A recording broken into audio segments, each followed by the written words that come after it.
ಯಾರಿದು ಚಾಣಕ್ಯ? ಒಬ್ಬ ಗುರು ಹೇಗೆ ಒಂದು ಸಾಮ್ರಾಜ್ಯನ ನಿರ್ಮಿಸ್ಬೋದು? ಮತ್ತೆ ಅವ್ರು ಮಾಡಿದ್ದ ಒಂದೇ ಒಂದು ಪ್ರತಿಜ್ಞೆಯಿಂದ ಇವತ್ತು ಕೂಡ ಭಾರತದ ಇತಿಹಾಸನೇ ಬದಲಿಸಿದೆ.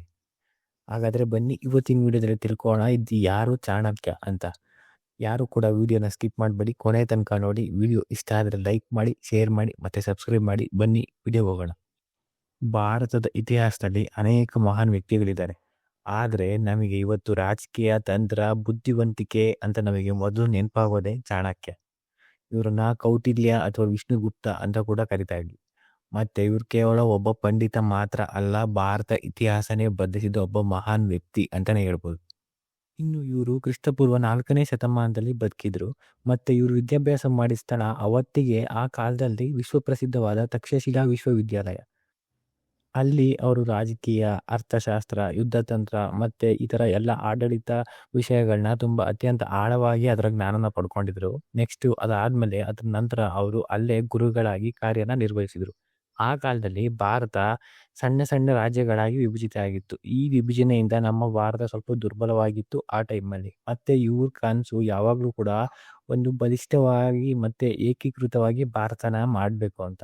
ಆ ಟೈಮಲ್ಲಿ ಉತ್ತರ ಭಾರತದಲ್ಲಿ ಧನಾನಂದ ಅಂತ ಒಬ್ಬ ರಾಜ ಆಳ್ತಾ ಇದ್ದ. ಮತ್ತೆ ಅವನ ರಾಜಧಾನಿ ಪಾಟಲಿಪುತ್ರ. ಒಂದು ದಿನ ಚಾಣಕ್ಯರು ಅವ್ರ ಅರಮನೆಗೆ ಹೋಗಿ ಮತ್ತೆ ಅಲ್ಲಿ ರಾಜ್ಯದ ಬಗ್ಗೆ ಕೆಲವು ಸಲಹೆಗಳನ್ನ ನೀಡೋಕೆ ಪ್ರಯತ್ನ ಮಾಡ್ತಾರೆ. ಆದ್ರೆ ಆ ರಾಜ ಚಾಣಕ್ಯರನ್ನ ಅವಮಾನ ಮಾಡ್ದ.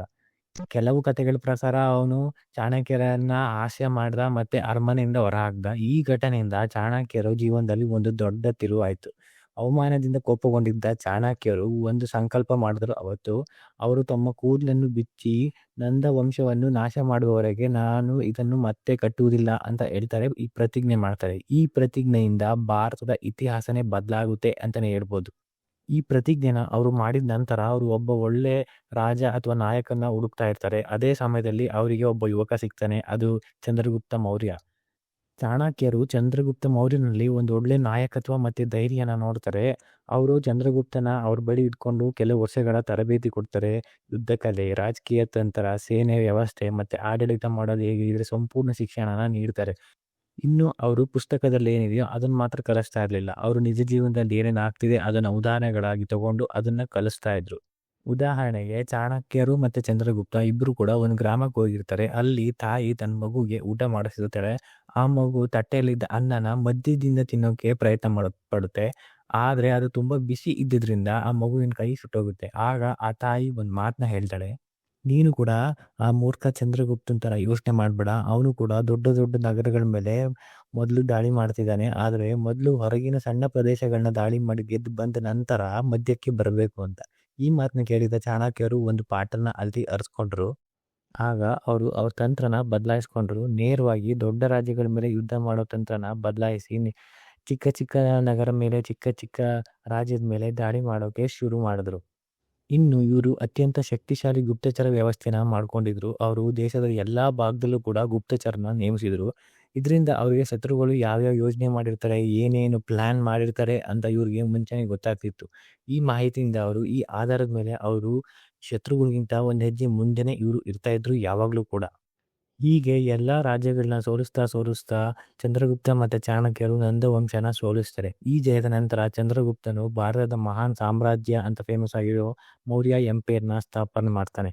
ಮತ್ತೆ ಚಾಣಕ್ಯರು ಅದಕ್ಕೆ ಮುಖ್ಯ ಸಲಹೆಗಾರರಾಗಿದ್ರು. ಮತ್ತೆ ಅವರ ಸಂಪೂರ್ಣ ರಾಜ್ಯದ ಆಡಳಿತ ವ್ಯವಸ್ಥೆಯನ್ನು ಕೂಡ ಚೆನ್ನಾಗಿ ನೋಡ್ಕೊಂತಾ ಇದ್ರು. ಇನ್ನು ಇವರು ಪ್ರಸಿದ್ಧವಾಗಿರುವಂಥ ಪುಸ್ತಕನ ಬರೆದಿದ್ದಾರೆ, ಅದು ಅರ್ಥಶಾಸ್ತ್ರ. ಈ ಬುಕ್ಕಲ್ಲಿ ಅವರು ರಾಜ್ಯದ ಆಡಳಿತ, ಆರ್ಥಿಕ ನೀತಿ, ತೆರಿಗೆ ವ್ಯವಸ್ಥೆ ಮತ್ತು ಗುಪ್ತಚರ ವ್ಯವಸ್ಥೆ ಹೇಗಿರಬೇಕು ಮತ್ತು ಯುದ್ಧನ ಯಾವ ಥರ ಮಾಡಬೇಕು, ಅದರ ತಂತ್ರಗಳು ಏನು ಅಂತ ಕಂಪ್ಲೀಟಾಗಿ ವಿವರವಾಗಿ ಬರೆದಿದ್ದಾರೆ. ಈ ಪುಸ್ತಕದಲ್ಲಿ ಒಂದು ಪ್ರಮುಖ ತತ್ವನೂ ಇದೆ, ರಾಜ್ಯದ ಕರ್ತವ್ಯ ಜನರ ಕಲ್ಯಾಣ ಅಂತ. ಇನ್ನು ಇವರು ಹೇಳಿದ ಒಂದು ಪ್ರಸಿದ್ಧ ತತ್ವ ನೆನಪಾಗುತ್ತೆ ಯಾವಾಗಲೂ ಕೂಡ, ಶತ್ರುವನ್ನು ಸೋಲಿಸಬೇಕು ಅಂದರೆ ಶಕ್ತಿಯಿಂದ ಅಲ್ಲ ಬುದ್ಧಿಯಿಂದ ಮಾತ್ರ ಅಂತ.